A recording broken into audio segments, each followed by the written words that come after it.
Alrighty, y'all, this is Connor Wardle here, back with another colubrid care video. We're going to be digging back into the colubrid part of my collection. Yeah, let's get into it. So today we're talking about the Lake Chapala Mexican garter snake. I'm really enjoying keeping these guys. I've got a pair. They're just really awesome snakes. So yeah, let's get into native range and habitat. So these guys, being called the Lake Chapala Mexican garter snake, they're only native to Lake Chapala. There are several different, I guess, similar subspecies of the obscurus, grouping of garter snakes. But these are specific to Lake Chapala, and they're not found at any of the other lakes in Mexico. As far as habitat goes, they're pretty aquatic snakes. They're found right along the banks, often in trees around Lake Chapala. So yeah, and then kind of in marshier habitats. As far as diet in the wild goes, being garter snakes, they'll feed on fish, they'll feed on frogs. I wouldn't be surprised if in the wild, if they came across a rodent, I'm sure they would go ahead and give it a try. With my experience keeping these guys, they usually don't turn down what I provide them in captivity. So I'm sure they eat a very varied diet in the wild. As far as captivity goes, these guys, they start off, whenever they're born fairly large. So you can start them off on pinkies and chopped silver sides, which isn't super difficult. It's pretty standard practice for the majority of U.S. garter snake species. Chopped silver side, chopped pinks, that's normally what you start off your garter snakes on. Yeah, as far as other diets in captivity, I pretty much just feed these guys exclusively rodents, just because they do grow pretty fast, and I want them to get to that nice size that the Lake Chapala garter snakes are known for. I don't call it power feeding. I'm just feeding an exclusively rodent diet. These animals aren't fat or anything like that, so I don't see any issue feeding rodents to this particular subspecies of garter snake. Yeah, if you are going to offer fish, though, I would recommend frozen thawed silver sides. You can get those at any local pet store. I see them a lot in like PetSmarts and stuff like that.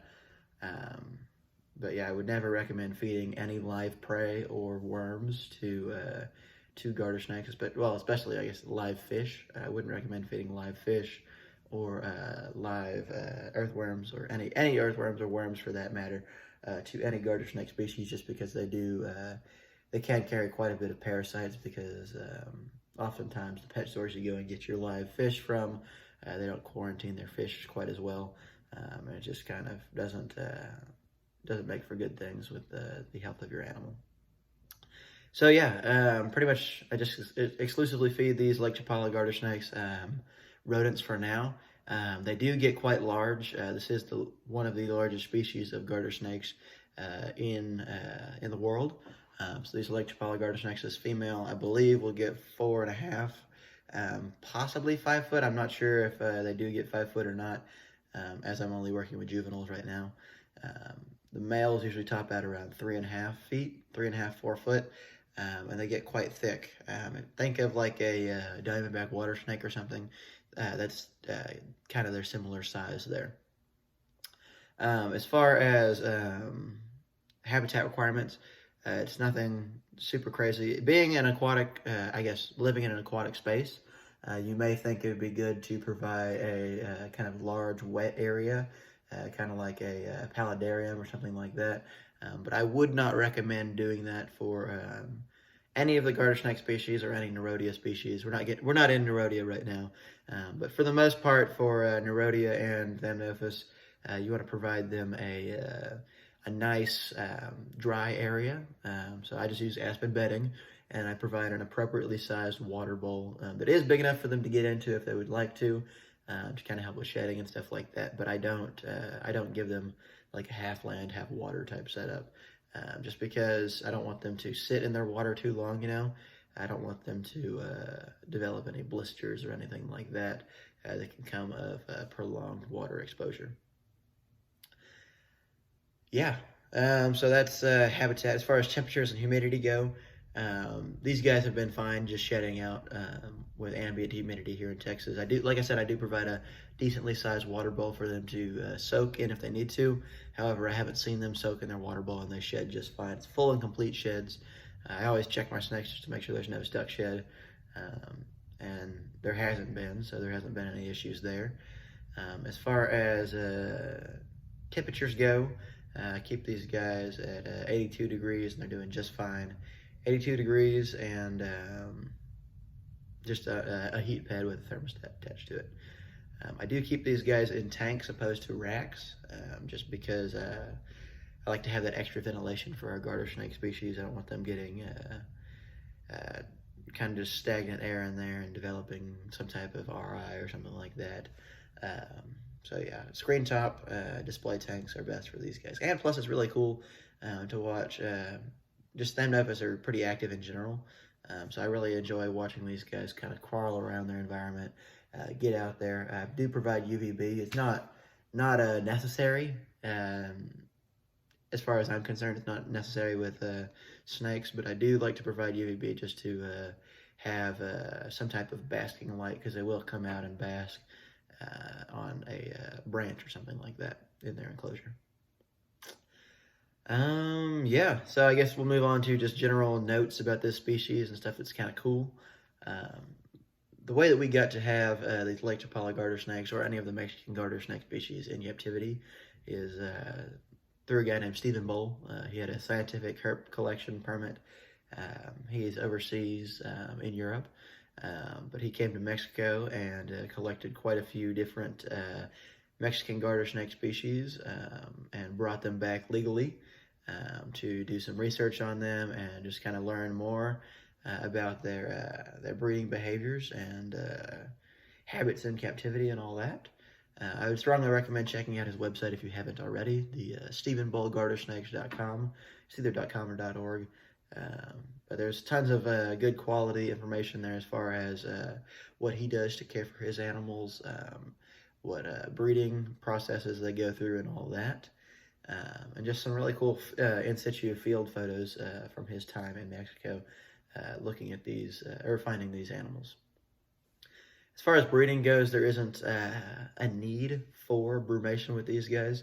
If you do provide a light, sometimes it would help to kind of limit their light exposure, just kind of course it out throughout the typical winter days, less light exposure, longer night periods, stuff like that. And they will readily breed for you in captivity. Something else that I do like about these guys is just the really cool blue belly here. That's what kind of drew me to these guys.